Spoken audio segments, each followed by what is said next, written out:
నిన్ననే ఇక్కడికి ఉత్తమ్ కుమార్ రెడ్డి వచ్చిపోయినట్టున్నాడు. నిన్న ఉత్తమ్ కుమార్ రెడ్డి వస్తే కుర్చీలన్నీ ఖాళీ. ఇవాళనేమో 3 సార్ల కుర్చీలు తెప్పించినా కుర్చీలు జాలతలేవు, ఇంకా నిలబడి ఉన్నారు. ప్రేమ అంటే గిది, మర్యాద అంటే ఇది. ఇవాళ కేసీఆర్ నగర్, దీని పేరే. ఇంత మంచి ఇండ్లను చూసి ఉత్తమ్ కుమార్ రెడ్డి కూర్చొని అన్నాడట, అబ్బా గిన్నిండ్లు కట్టిండి ఆ కేసీఆర్. అరే నేను హైదరాబాద్ లో అనుకోలే గింత మంచి గట్టిండి అని ఇడికి వచ్చినాక అర్థమైంది అన్నాడట. ఆయనకే చక్కెర వచ్చింది.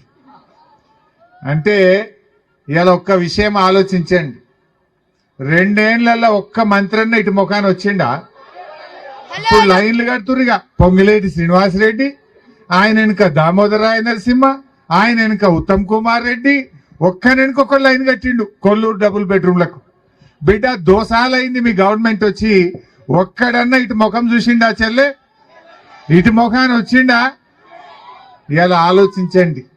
కేసీఆర్ గారు ఆనాడు మాగంటి గోపి గారు మనకు డబుల్ బెడ్రూమ్లు ఇచ్చారు. ఆ గోపన్న, ఆ కేసీఆర్ అన్న డబుల్ బెడ్రూమ్లు ఇచ్చారు మనకు. మరి ఈరోజు దురదృష్టవశాత్తు గోపన్న చనిపోయిండు. గోపన్న చనిపోతే పెళ్లి కాని 2 ఆడపిల్లలు ఉన్నారు, చిన్న కొడుకున్నాడు. ఆ కుటుంబాన్ని వదిలేసుకుంటామా? బీఆర్ఎస్ పార్టీ వారి గోపీనాథ్ గారి సతీమణి మాగంటి సునీతమ్మకు టికెట్ ఇస్తే ఈరోజు కాంగ్రెస్ వాళ్ళు ఎట్లా మాట్లాడుతుండ్రో మీరు చూస్తున్నారు.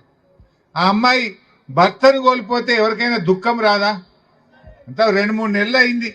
ఆ బాధలో దుఃఖంలో సునీతమ్మ కన్నీళ్లు పెట్టుకుంటే ఆ కన్నీళ్లను కూడా రాజకీయం చేసే విధంగా మాట్లాడుతున్నారు.